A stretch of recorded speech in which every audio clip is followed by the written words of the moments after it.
First of all, let me say thank you to Debbie, thank you to Planned Parenthood, and thank you to Valley Women's March, and thank you to all the troublemakers that are here today. It's so great to be with you all. I'm not going to speak very long because I think today should be focused on uplifting women's voices. But I feel that it is important that no American is silent about an attempt to strip away basic human rights. So let's be clear. This news from the Supreme Court is unconscionable. Yes. Overturning Roe versus Wade and upending nearly 50 years of precedents is not only disgusting, but it sends a message from a radical court that women across America should have less control over their bodies than men. Now, several justices on the court testified during the confirmation hearings, and we all remember this, that Roe was a decision already settled. That's what they said. If this opinion is released, then they lied under oath and they lied to the American people.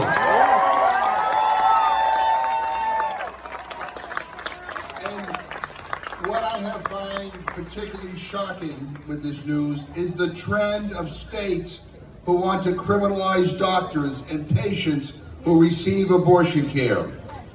To women in states where abortion may become a crime, you will always be welcome in Massachusetts to receive the health care that you need. We are with you, we are fighting for you, and you shall have a voice here.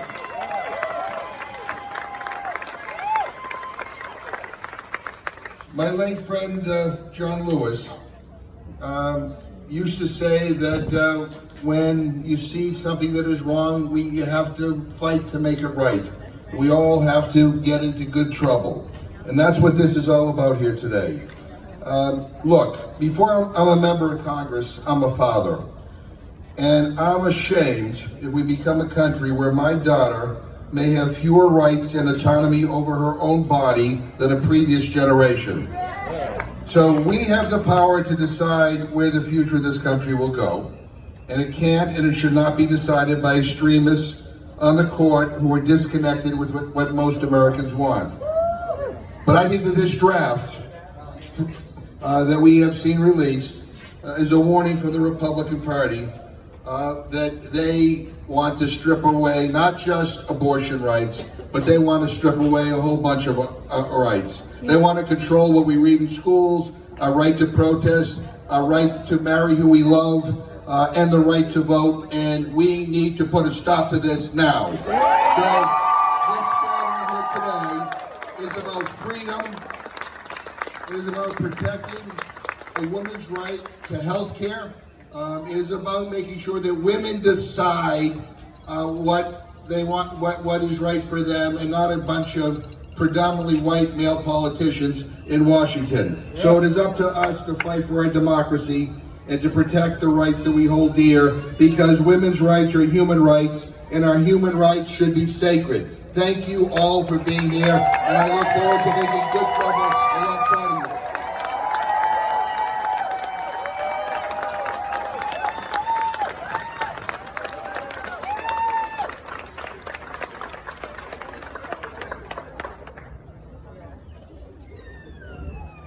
Joe Comerford is our state. Thank you, Congressman McGovern.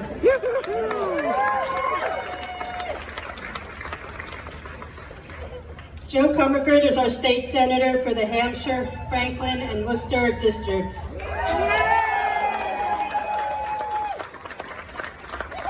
Is that for the Worcester district? Joe has been working for Western Mass for many years, fighting food insecurity, inequality, and LGBTQ rights.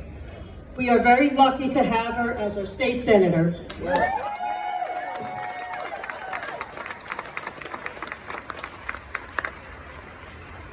Hello, everyone. You look beautiful. You look absolutely beautiful in this sprawling, wonderful march for democracy, for freedom, for women's rights to choose, for reproductive equity. Yes. Thank you, Debbie, so much for organizing. Thank you, Planned Parenthood. Thank you, Valley Women's March, Indivisible. Thank you to all of the people who have made today possible. It's my honor to join you today. And while you're going to hear from me and you'll hear from Rep. Sabadosa, I want you to know that your state delegation is with you. Yeah. Rep. Dahl, Rep. Mindy Dahl in Amherst, Natalie Blay in Sunderland, Dan Carey in East Hampton, Adam Hines over in Pittsfield, Eric Lesser in Long Meadow, many, many others. We are here to defend a woman's right to choose. A woman's right. A woman's right for autonomy.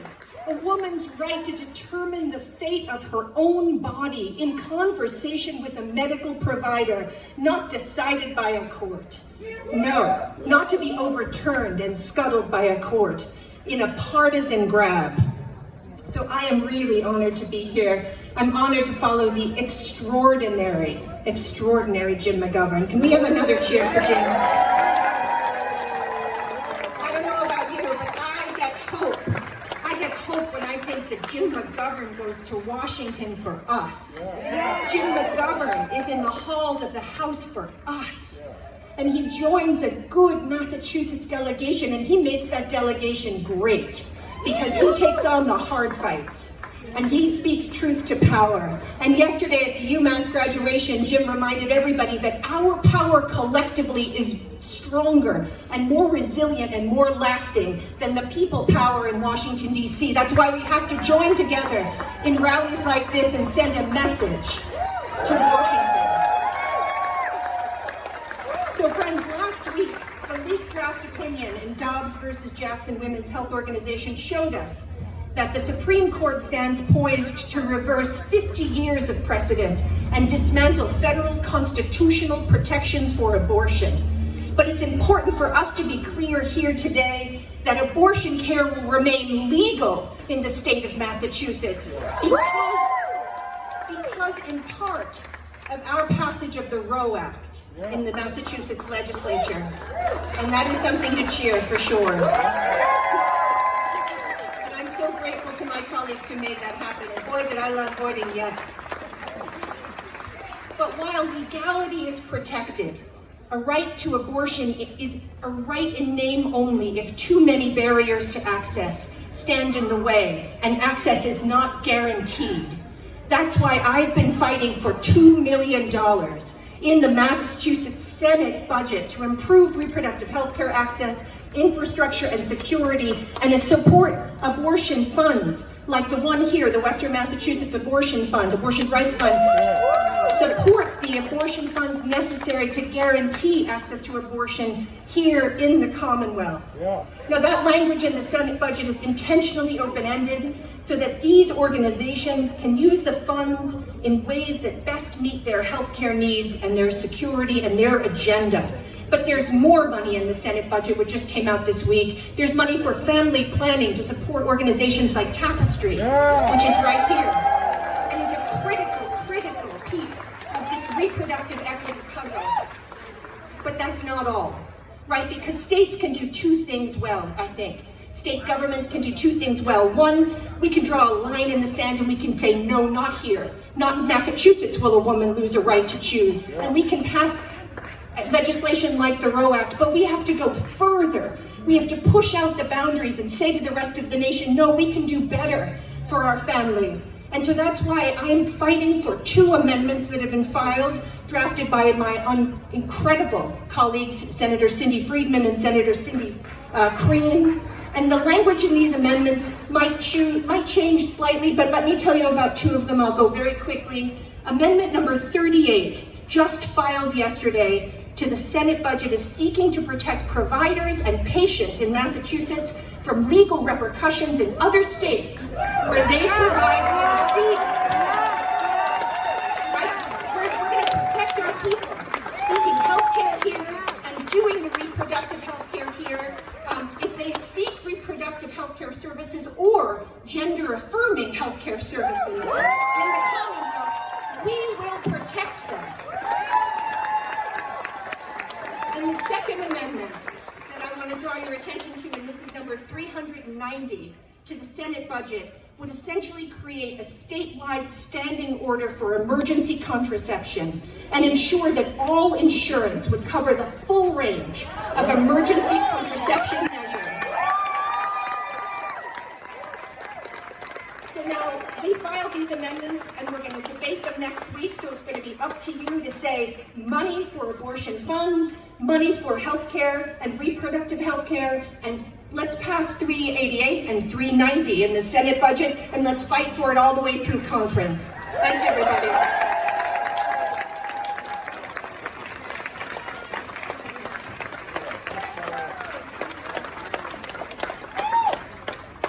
Thanks, Senator Joe. Who's that? Hi. Shoshana Merchant is a writer, radio news commentator, and psychiatric nurse practitioner.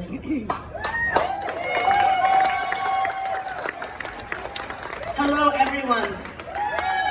I'm honored to speak in company with our devoted public servants, with Jim McGovern, Joe Comerford, Lindsay Sabadosa, all of you, and so glad to know you have our backs. I'll be quick in case anyone else needs to get home for the Eurovision finals at 3. To those of my mother's generation, we see you, we know what you've been through, and thank you for everything. For those of my own generation who wore our ERA t-shirts in high school in the early 80s, we are still fucking here. To our beautiful young people in this crowd, we're really, really sorry we could not lock this down for you, and we're so happy you're here today. Thank you.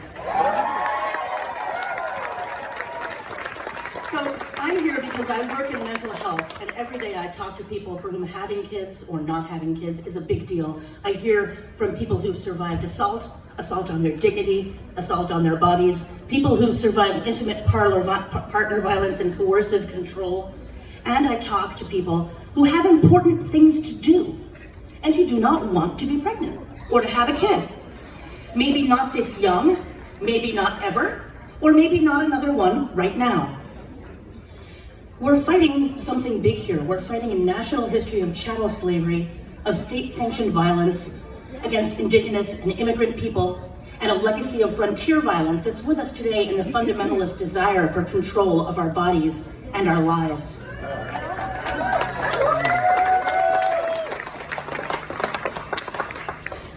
Roe has been settled law for 50 years, and I'd like to point out that that is 20% of our country's history. This is settled precedent. The imminent overturning of Roe is a salvo by would-be fundamentalist theocracy that wants to control every part of our lives. We say no. We say no to state control of our minds or our bodies, and no to forced birth.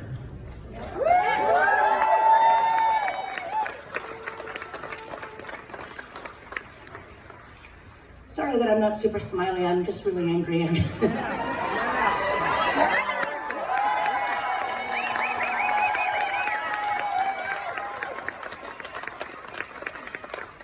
We're also here because we know that the great majority of people in this country support the right to choose, and we know that in a democracy, the will of the people should prevail, must prevail.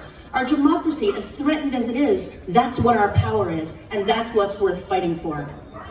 It's time to tell the truth that pro-choice means pro-every choice, because our bodily autonomy is key to every choice we make in our lives.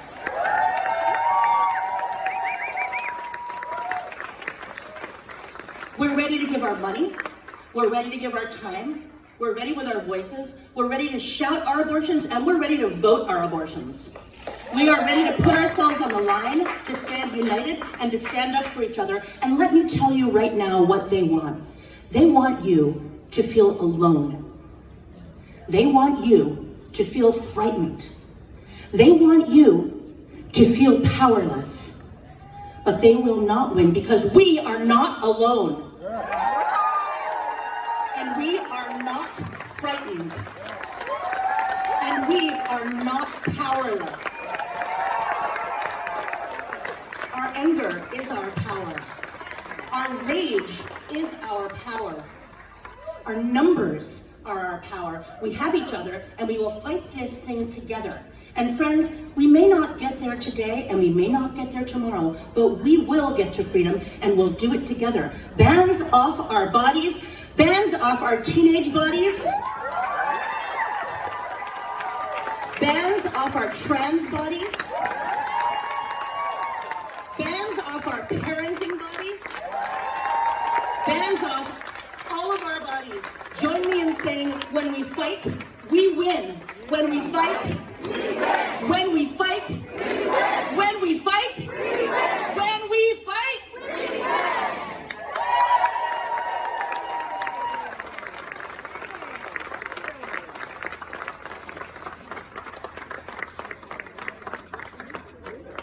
We have lots of fighters up here.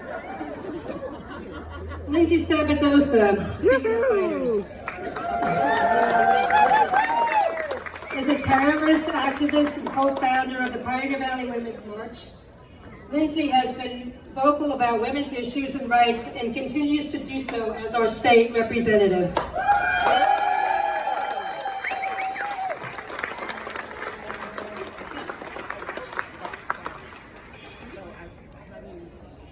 So it's been a little over a week since that draft opinion came out, was leaked, and I am still pissed. I feel like a few of you are in that same mind space right now, right? And it alternates between blind rage and a desire to just do something. So yesterday, little story, my daughter's here, I get to embarrass her. Went to the UMass graduation, came home, got to write a paper on Andrew Jackson. And what's fascinating, right, is that as we're reading about tariffs and the Nullification Act, that it's the same freaking fight, right? It's the same thing that's been happening since the start of this country and probably in many countries before this. What we're seeing now is the Supreme Court telling us that this is going to go back to the states. And if that draft comes to pass, because it is not the final opinion, let's just keep breathing and remembering, not final yet. If that comes to pass, what does that mean? It means the fight is in the states. So that's where you, after you leave this rally today, need to fight. You need to fight for the rights in Massachusetts. And yes, we passed good laws, but we didn't pass good enough laws.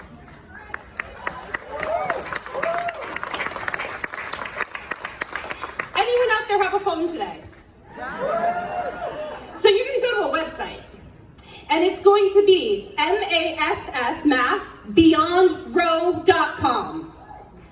And that website is the work of a coalition of Planned Parenthood, of Reproductive Equity Now, of the ACLU, and it lays out a blueprint for how we in Massachusetts actually protect access for all.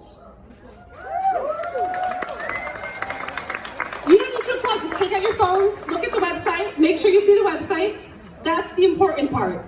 Because I've had people write to me over the week and they've said, oh my God, it's another rally. What are we gonna do? What does it mean? We're here in Massachusetts. Is there anything we can do? That's the website. That's MASS, massbeyondroe.com.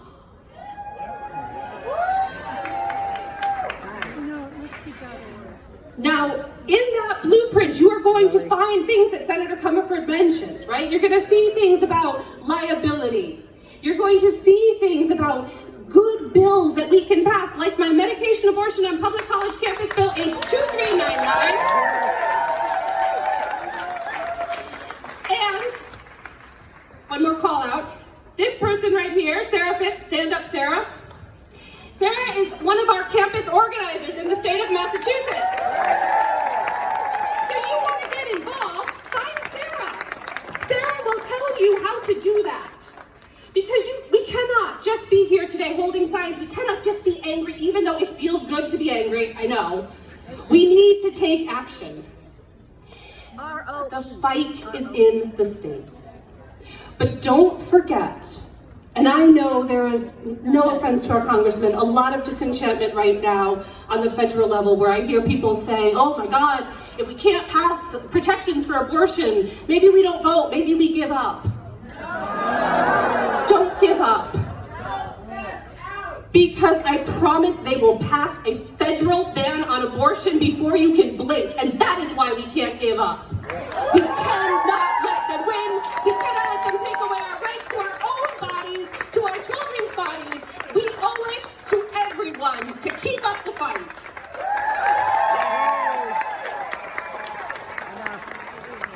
So we don't despair, we organize.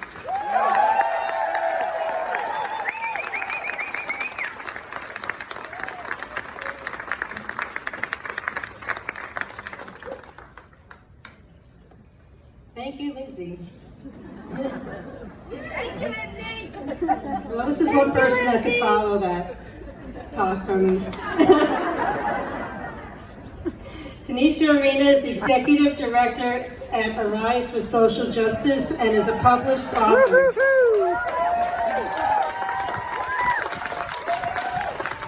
His current projects include an award-winning podcast called Unapologetic, where she discusses current racial activism and politics in a way that explores racial realities with courage, clarity, and humor. I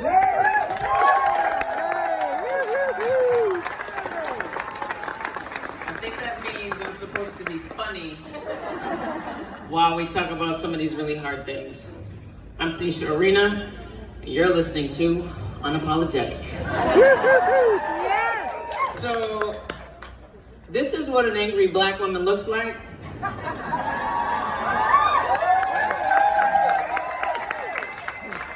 And I got some things to be mad about because I'm tired, right? This is the first time where I'm speaking somewhere and I'm like, I was gonna write something, but no. I have to talk about the things that are on my heart right now, looking at everybody out here, because this is the reality. I became a grandmother this year.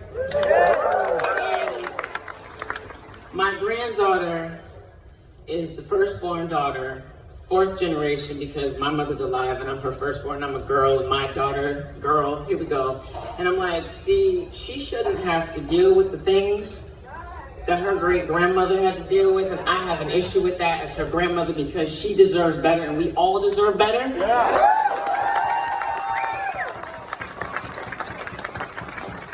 So the elders that are out here that have done this already, thank you, we salute you. I'm sorry.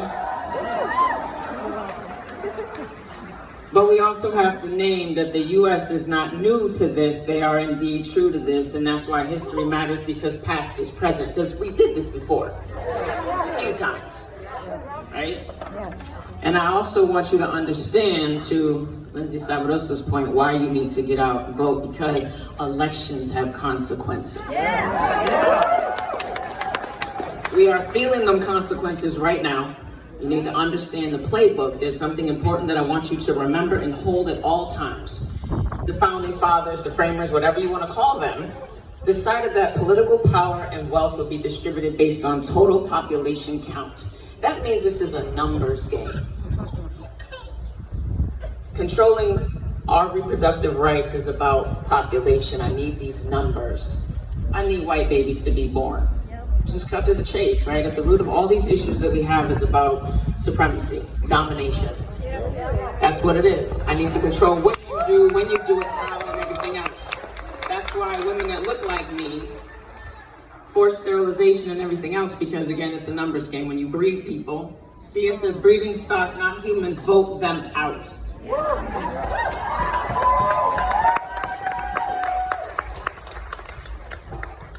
That is a right, and there's one over here. If you don't have these parts, mind your business, is basically what it says.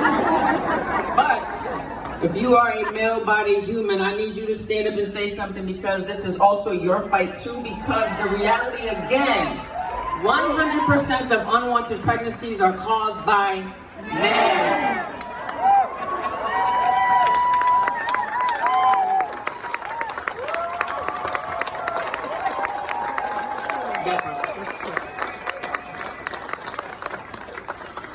You will not stop abortion. You will stop legal, safe abortion.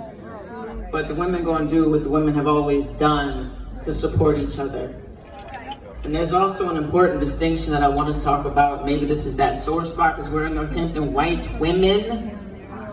I need y'all to stand up with us as black women and stop voting with your whiteness.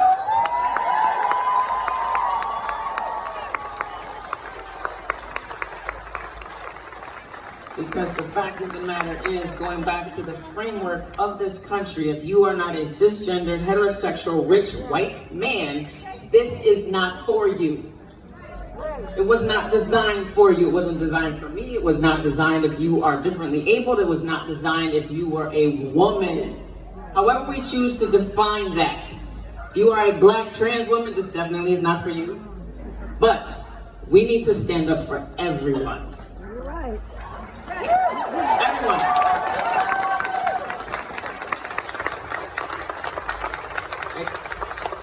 Look at all the signs. Again, the U.S. is not new to this, but they are indeed true to this with the history of domination and superiority. I'm better than you because I'm straight. I'm better than you because I'm white. I'm better than you because I'm rich. But guess what?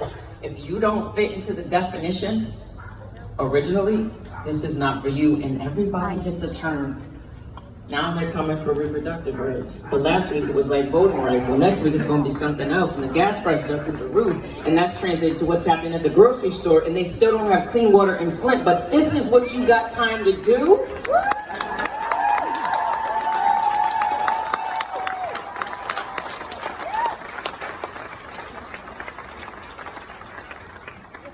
We deserve better than this. I need you, Lindsay, what's it called?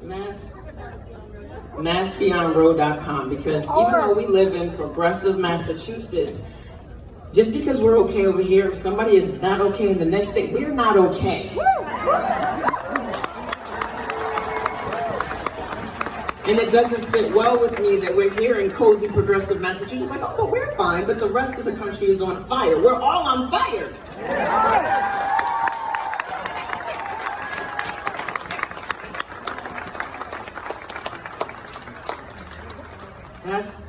That's the root of this. We need to dismantle the systems and institutions that oppress all of us. Because at the intersections of our lives, they are going to snatch us up in an oppression. It all matters. I need you to register to vote. I need you to go and vote. And I need you to stop voting against your interests, because we have one common enemy, and that is white supremacy, racism, patriarchy, all of those things. Let's get rid of that.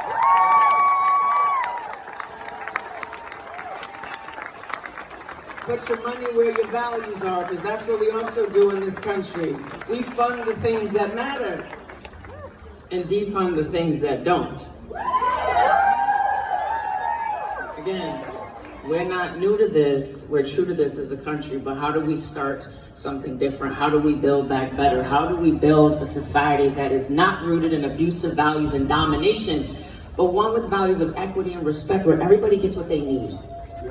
Our power is in the vote, because again, political power and wealth will be distributed based on total population count. If the population shows up at the polls and votes for the best interests of all of the people, well, weird things happen. A state like Georgia turns blue.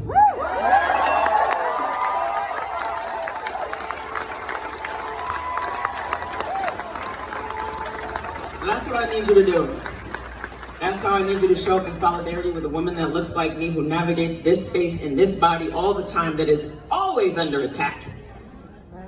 Vote, tell your friends, your cousin, and tell them to stop doing the same old things. Because my granddaughter deserves something better, and so does my grandson, and so do you and all of your people. We deserve something better. This was always personal, but now it's really personal. And again, I'm an angry black woman. I'm taking all the stereotypes and everything else, but I got things to be mad about. Yeah. So let's be mad, but alchemy, take that energy. Let's do this thing in the streets. Let's do it at the ballot boxes and every place else, and vote them out.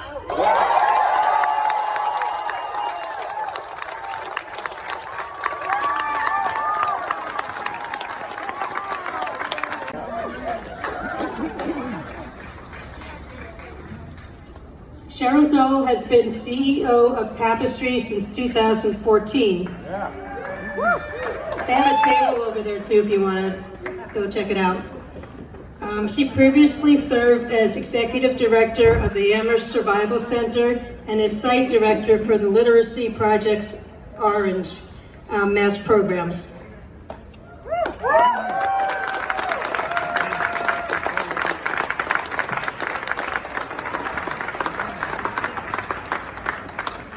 I'm Cheryl Zoll, and I feel like I'm one of the luckiest people in the world because I get to work at Tapestry and every day support access to sexual and reproductive health care for everyone,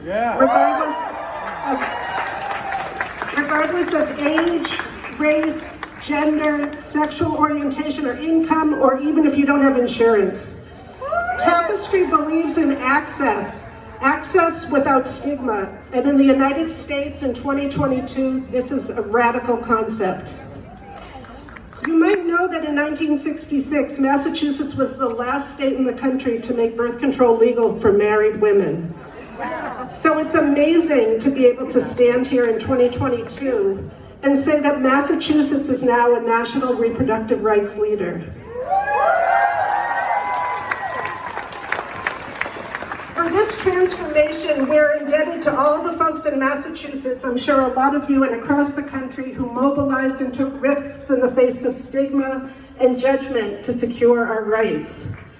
They had courage, and we need that courage now. We need the courage to create. I often think of Leslie Lauries when she founded Tapestry. In 1973, the year of Roe and Title X, Leslie came to Western Mass and found a family planning desert. She teamed up with local activists, clergy, politicians, all of us, to make free and low-cost sexual reproductive health care available in all 4 Western Mass counties. Tapestry is still at it 50 years later, thanks to the tenacity and the courage of generations of employees and volunteers. And we need that courage now.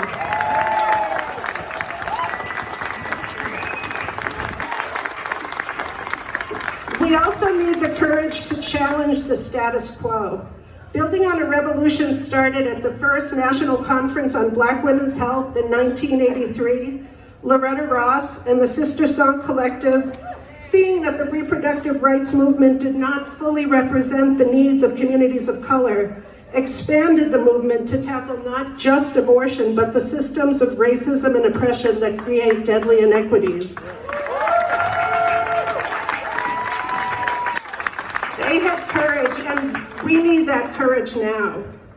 Reproductive justice tells us to think big. Abortion rights are vital and part of an even bigger picture that includes the right to have a child or not, the right to parent our children in safe and healthy environments, and the right to bodily autonomy, and let us not forget, pleasure.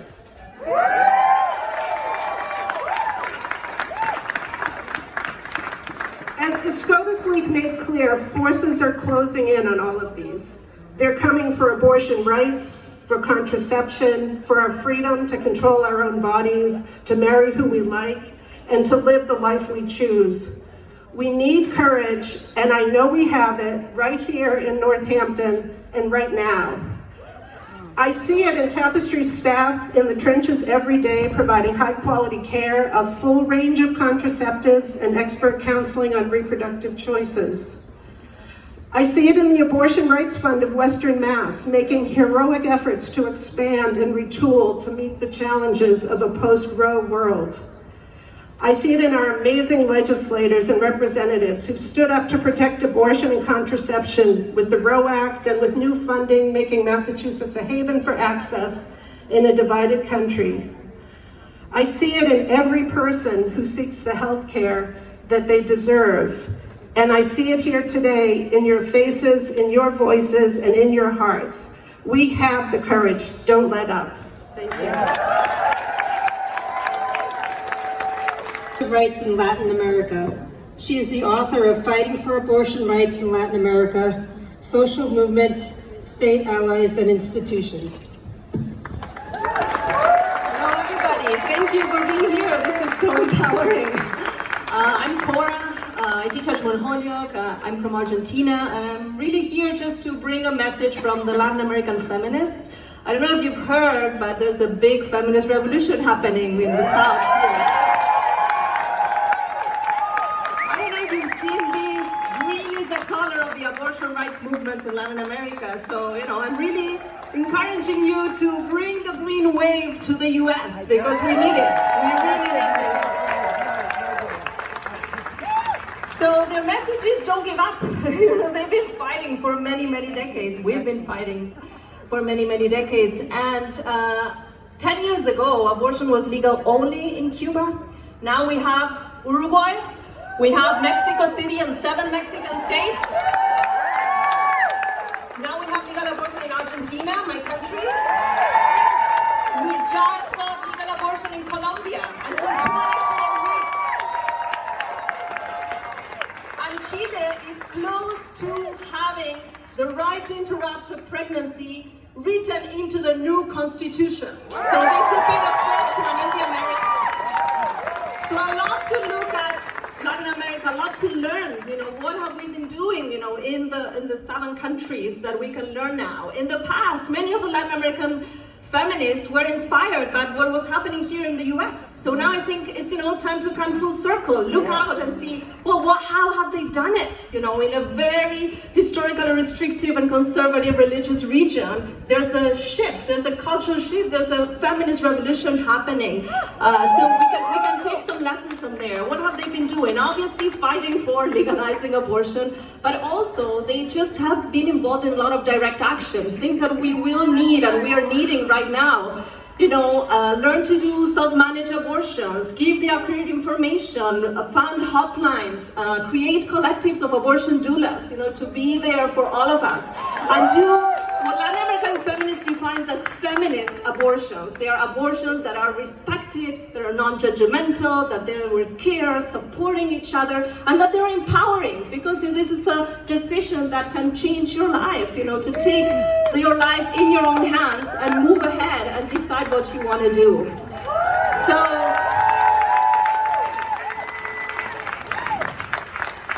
So my last words that I'm leaving you with is, in Latin America we say we fight for safe, legal, and free abortions. And all the legalizations that happened in all these countries provide free abortion care in public hospitals. So I think it's time to obviously defend Roe, but go beyond Roe and demand more. We want access guaranteed. Thank you.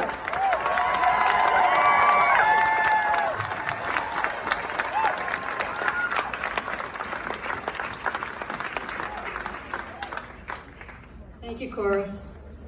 We have a couple of young people here from Generation Ratify Amherst. Carter Eliada Marks is with Generation Ratify Amherst as a political action director. She joined Generation Ratify in November of 2021 and has been working on multiple projects with the political action team and direct actions that will counter the verdict of the Supreme Court decision Roe v. Wade. Yay!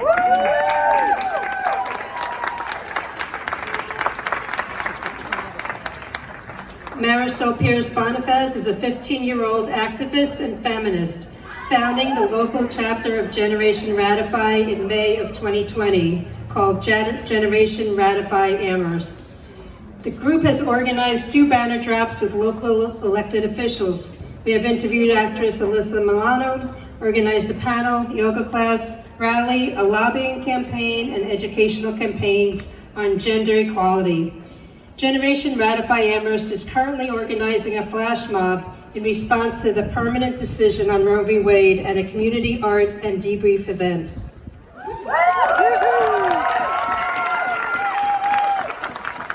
Hi everybody, my name is Carter Marks. I use she, her pronouns. I'm 15, I'm the political action director at Generation Ratify Amherst, and this is my first time speaking at a rally.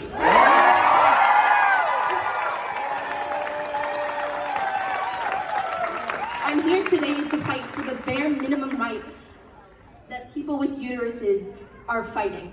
the right to have control over their own bodies. I have been fighting for basic respect for as long as I can remember. I am exhausted. When I was 9 years old in 2017, my dad and I took a day trip to Washington, D.C. because the occupant in office didn't see women as people.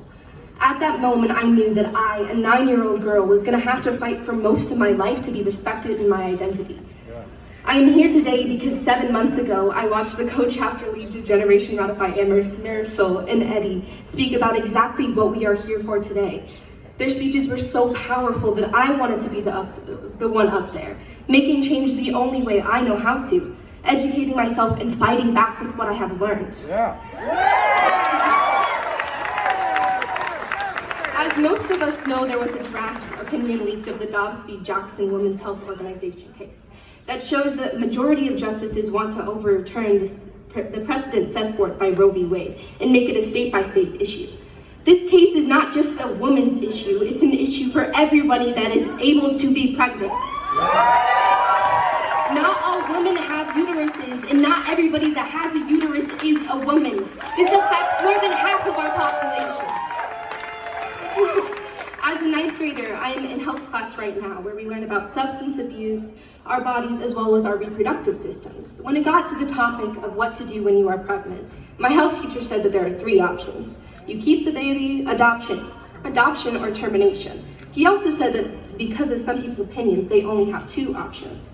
Notice how he said some people, and that it was a personal decision on what they do with their own body. What pregnant people do with their own body is their decision, not a bunch of old white men that are not going to live long enough to see the consequences of what they decided for millions of pregnant people. It terrifies me that what I am learning right now could be banned for people in the future. We are going backwards. We should be leaving our future with more safe, reliable options and resources other than making them fight a fight that should have ended 50 years ago. Why is it that people with uteruses are being punished when they can only carry one full-term pregnancy in a span of a year, while males can get 100 people pregnant in that same period? Shouldn't the laws be regulating males by making them get vasectomies, which are reversible, as well as putting them on birth control, like we've been doing for so many years? If the thought of a law regulating a male's body makes you uncomfy, then this case should make you 1,000 times more uncomfortable. My generation will be the ones to allow people to be themselves and have control over their own body. I just hope that we can do that as well as fix the mistakes the generations before us left. Thank you.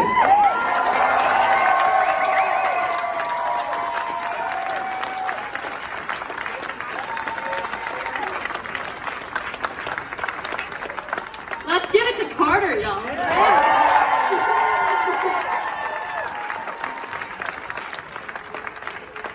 Hello, everyone. My name is Marisol Pierce-Bonifaz, and I'm the founder and co-director at Generation Ratify Amherst. I am 15 years old. I would like to thank Deb Patricia Clemmer, Planned Parenthood, and all the organizers of this rally for the invitation to speak today. Last time I stood at this podium, last October, we were ready to raise hell to protect Roe v. Wade. I stood here and yelled until my voice was raw about equal rights and the loss of human rights given in the Constitution to countless communities. In the front row, looking up at me, was a little girl. I had taught her in art camps last summer, and watching her hear me speak reminded me of why I'm in this movement. I was that little girl. I was the one watching the podium, waiting for someone who looked like me to walk up to the stage and tell me that I too could speak at that podium, and I too had a voice that needed to be heard.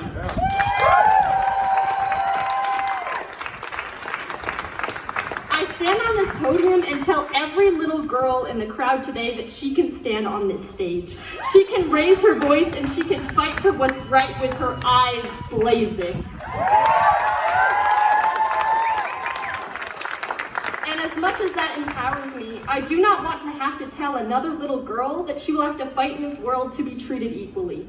I do not want to have to tell her to never walk alone on the street, never walk by herself in the dark, always travel in groups, and have emergency contact dial on hand. I do not want to have to tell her to take self-defense classes and learn how to hold her car keys just so. I do not want to have to tell yet another generation of young women that they are not safe in their own bodies.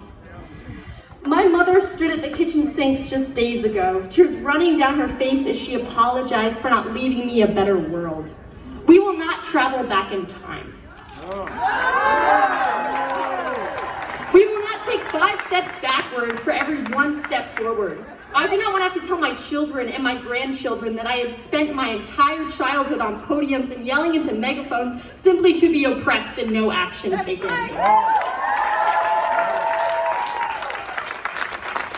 We will not stand for that. The United States as a whole believes in a person's right to choose whether or not to have an abortion. According to the Pew Research Center, 72% of Americans believe it should be the pregnant individual's choice to seek an abortion. By overturning 1973 Roe v. Wade precedent, we will outlaw abortion in 22 states and make it even harder to access abortion in additional states with limited access.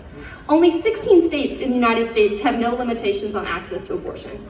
By allowing each state to decide, we are stripping away the rights of the BIPOC community, the low-income community, the LGBTQ+ community, and all marginalized communities.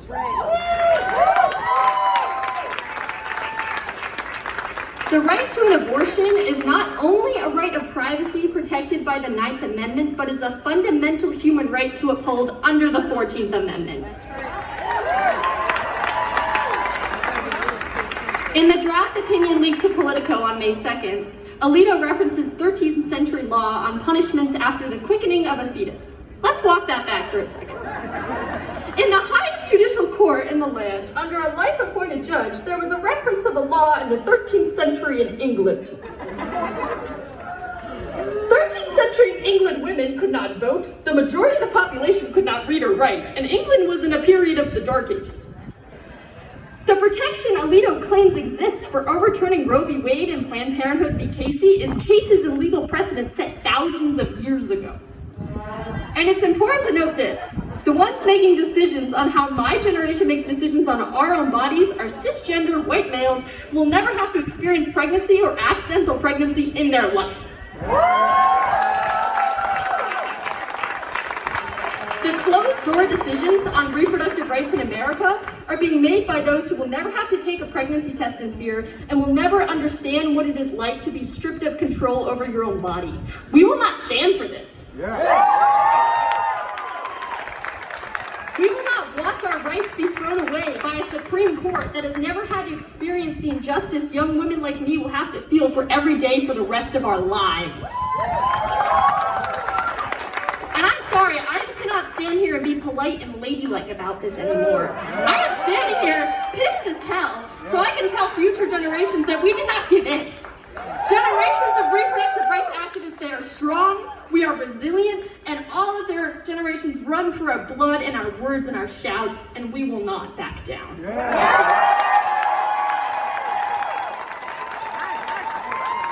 Me hope, for sure.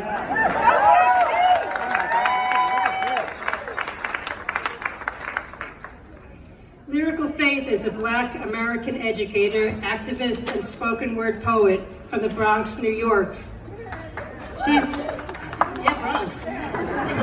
She is the third-ranked woman poet in the world as of the 2022 Women of the World's Poetry Slam, an inaugural Bronx Poet Laureate finalist, a two-time recipient of the Bronx Council of the Arts BRIO Award and the 2015 Syracuse University Poet of the Year.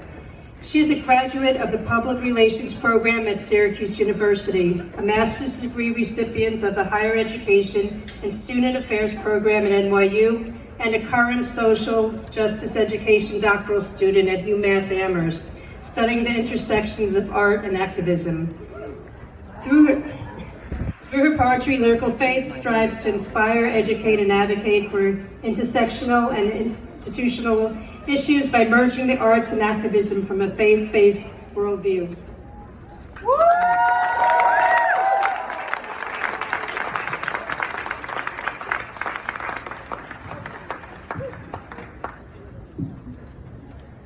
Can everyone hear me? Okay, thank you. Thank you. All right, so, hi everyone. Hi. Does everyone know what Health Awareness Month this is? Thank you. So May is Mental Health Awareness Month, right? And when social media reactions to Roe versus Wade flooded my timeline a few weeks back, a friend of mine reposted a Facebook status that said this: "I'm not pro murdering babies. I'm pro Becky, who found out at her 20-week anatomy scan that the infant she had been so excited to bring into this world had developed life without sustaining organs. I'm pro Susan, who was sexually assaulted on her way home from work, only to come to the horrific realization that her assailant planted his seed in her when she got a positive pregnancy test result later on that month. I'm pro Melissa, who's working 2 jobs just to make ends meet and has to choose between bringing her child into poverty or feeding the children she already has because her spouse walked out on her." And it goes on, and it ends with, "You can argue that I'm pro-choice, but the truth is, I'm pro-life, their lives. You don't get to pick and choose. You don't get to pick and choose which scenarios should be accepted. It's about fighting for the lives and the stories and the choices that were made." And so these are some very, very uncertain and scary times, right? And it's okay to be angry for sure, right? And it's okay to be unsure. And for myself, as a mental health advocate, I think it's important to acknowledge the impact of Roe versus Wade on the mental health of the people who are affected by it. And as someone who personally experiences anxiety and depression, and someone who has a uterus, I understand that pregnancy is more than just 9 months of carrying a baby to term, but rather it is a life-changing event with short and long-term mental health implications, whether it's planned or unplanned. And being denied access to abortion compounds onto those mental health challenges and traumas that we experience, especially in communities of color, like myself, a Black woman, where mental health is stigmatized and there are already extensive social, financial, and systemic barriers to access the type of resources that we need. So, with that being said, this piece is about mental health, and it's called Bad Day.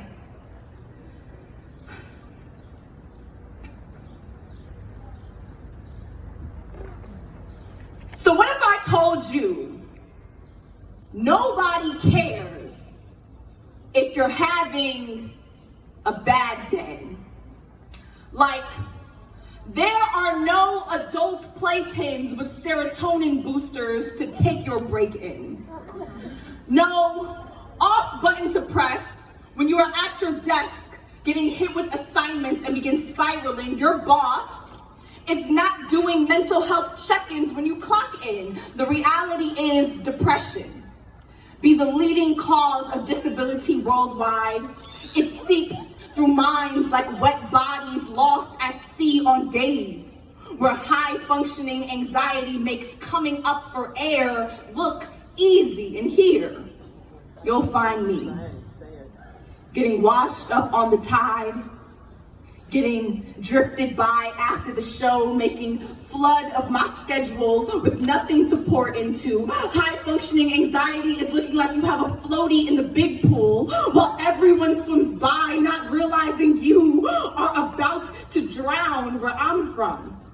The city that never sleeps. We're bred to be indoctrinated on rushing for everything, to be reminded that excuses are tools for the incompetent. Nobody cares. Work harder. Keep going. Rest when you are done and not when your body is a rusty car engine about to break down. So from young, I never knew how to have my hands in something without acting like my limbs weren't being chopped off to get there. I am 20-something years old and still have not mastered the art of saying no. And you would think, with all of the help that exists, there would be a simple cure for this. But after 3 different therapists, 2 panic attacks, and a deep end of losses, there is no psychiatrist willing to diagnose me without chalking it up to my schedule, just being busy. And trust me, I've tried so many times. On the last encounter, I was categorized as having minor adjustment disorder with no meds or paperwork to prove it. So now, I'm just a walking, talking misdiagnosis who doesn't understand why my hardest weeks feel like the grains of sand squeezing down through a broken hourglass whenever I look at the time, or why keeping my head above water on most days feel like every molecule of air in my lungs will suffocate. I am still learning how to ask for help. How to take my time, how to breathe, how to love myself while splashing to stay alive. And if anybody at all cares to ask, I will still struggle to convince myself that bad days are birthed out of buoyancy. And just maybe, I am too. My name is Miracle Faith. Thank you so much. Tanisha Mings is the Western Mass organizer for Planned Parenthood and the co-organizer of this rally.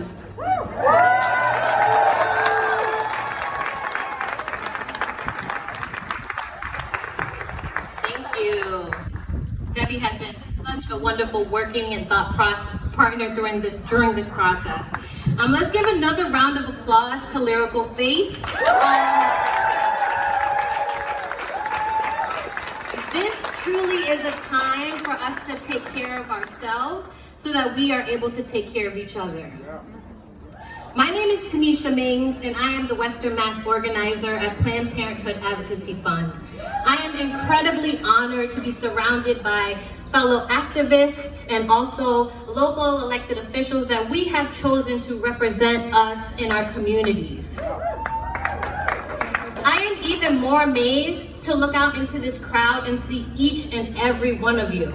You could be anywhere today. It's beautiful. You may have errands, you may have things you need to do, but you chose to be here. And you chose to stand in solidarity with us to fight for reproductive freedom. So thank you.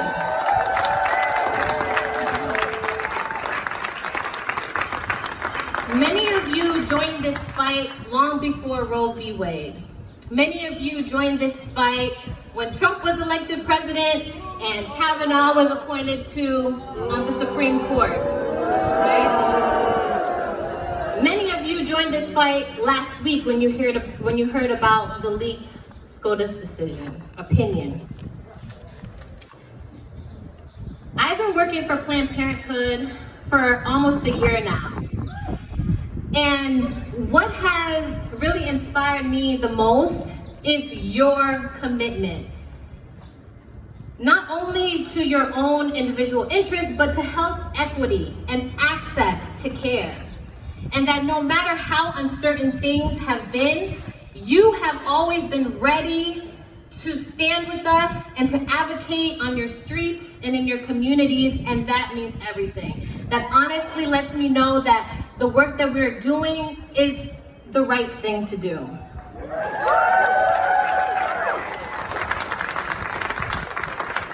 There is no doubt that we are at a real crisis moment right now for access to abortion. We are on the verge of losing a constitutional right, emphasis on rights. Regardless of the Supreme Court's decision, abortion will remain safe and legal here in Massachusetts. Why? Because of our Roe Act, right? It's codified in our law. So what does this mean for us here in Massachusetts? It means that Planned Parenthood health centers are open and we are seeing patients in person and via telehealth. That's wonderful. That's paramount. But what does does this look like for others across the nation? Of the people who may need abortion between the ages of 15 and 49, nearly half live in states that will likely ban abortion if Roe is overturned. 6 million women, plus trans and non-binary people of reproductive age, will lose access to abortion. That's brown, black, white, indigenous, Asian. All of us are affected by this. I am an immigrant woman from the beautiful island of Barbados. I am a first-generation college graduate. My mom is in the crowd, and she came to this country with the dream to make a better life for herself and her children, and my brother and sister who are in high school and middle school. I understand how important this fight is and how intersectional it is. It affects all of us, and we've heard from a lot of other speakers here today that have pressed that point that it doesn't only affect you, but it affects all of us. And at the rate, some of us may struggle and have more challenges and barriers depending on our race, our gender, our sexual identity, all of these things. And I don't know if you all have heard, but they're also now coming for access to birth control. Yes. It's one thing after another, and this is tiring, and this is upsetting, and this is frustrating. We will not stand by as the constitutional right to abortion is obliterated. We cannot. And we have to show up today, but not only today, but we have to keep showing up to ensure that everyone has the power to control their own bodies, their lives, and their futures. This is unfortunately the fight that we are in and that looks like we will need to be in for many times and days ahead. We need to find the courage and the determination within ourselves to meet this moment. We need to support each other. Not just say we're gonna support each other, say, oh, they're struggling. We need to support each other. We need to join each other, and we need to rise with each other and together.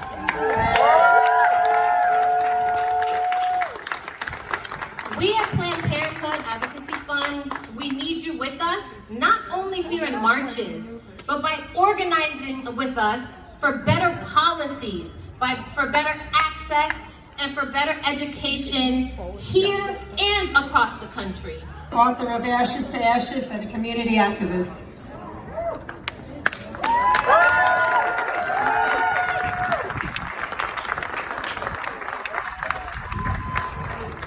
There's a man going round spreading lies.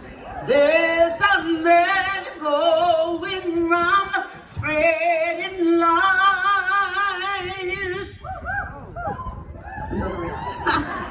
That song was written for Jennifer.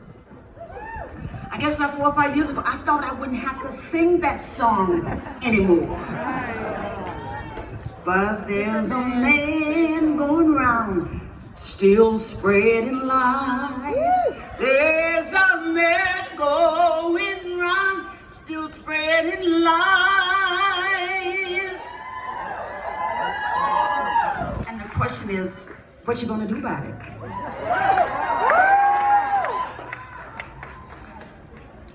When I look back think about where we are now, where men, predominantly white men and some white women, are deciding what will happen to my body.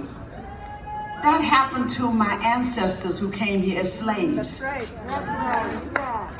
They decided what would happen to their bodies. They had no say. And it's sad that over 400 years, we're still in the same old spot. That's troubling to me. But what's important to me is that I usually didn't come to marches. I said, only thing black folks need to march is to the bank.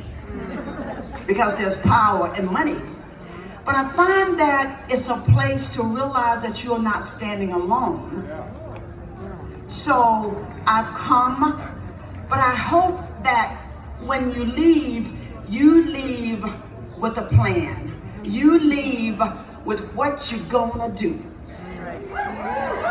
And so I look back on my history and I realized that in the 1800s, black women was told to put a rag on their head, not to show their hair. But those black women fought, they were fighters. And they came up with decorations for their hair that till this day, when you go to a black church, black women are still wearing that hat. Some wrote something on their head because my ancestors fought. And I took that idea of fighting, and my girlfriend made this hat just to remind me that when they made that hat, they was making a way of sticking a finger in the eye and saying, you cannot dictate to me. And what you give me, I'll take it a little bit higher and I'll take it better. And because of their fight, I fight. And another thing that one of my ancestors did, when you hear the word tote bag, that is a word from South Carolina and the Geechee and Gullah country that my parents are from. My father's family was sold in Savannah, my mother in South Carolina in Low Country. But that tote, there was, in the late 1700s, there was a slave whose child was being taken away from her, that she made a tote for them. And in that tote, she put nourishment, and she put food, she put a little bit of herself. So when I heard what they're doing in my state of Georgia, that they won't allow you to give somebody a bottle of water, I decided to take a tote and fight like my ancestors did about the hat. Woo! And so when I made a tote, and in that tote, I want to make sure that every voter, especially in Georgia, will have a tote with water in that and take the punishment, the ban that they gave to me to another level. So I say tote to vote. Because no matter what you're doing today, won't matter if you cannot vote. No one jumped up and down when they did not do anything to help me to vote. They did not, and that is hurting because I know the change that I need is not going to come unless we vote. The things you're seeing now with the Republican Party this design started 20 to 30 years ago with Alex. Look up Alex. Organize, focus, and you see the product of that. We got to do the same thing. When you walk from here today, you should be ready to fight, but organize. Have a plan. What am I going to do? I know what I'm doing. I got my tote, and I'm ready to vote. Places like Texas and Georgia, some education and encourage them to explain the importance of voting, because that's where it is. And my song, one thing that African Americans always have done is use music. So I want you to know this song, because you got to fight. This ain't, honey, you think this gonna go away overnight because you tap your feet and snap your finger? You're dreaming. So the thing is, I ain't gonna let nobody turn me around, turn me around.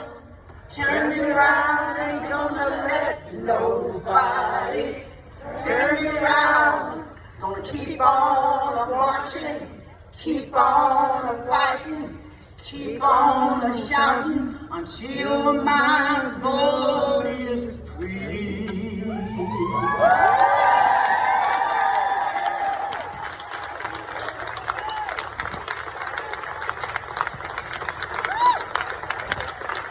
corporate governance, a white-collar crime, author of Big Dirty Money and Other People's Houses. You can hear her on the Mary Trump Show podcast.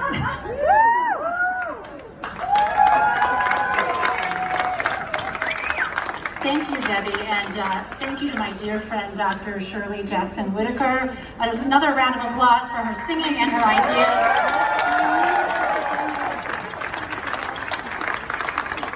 She is always a tough act to follow.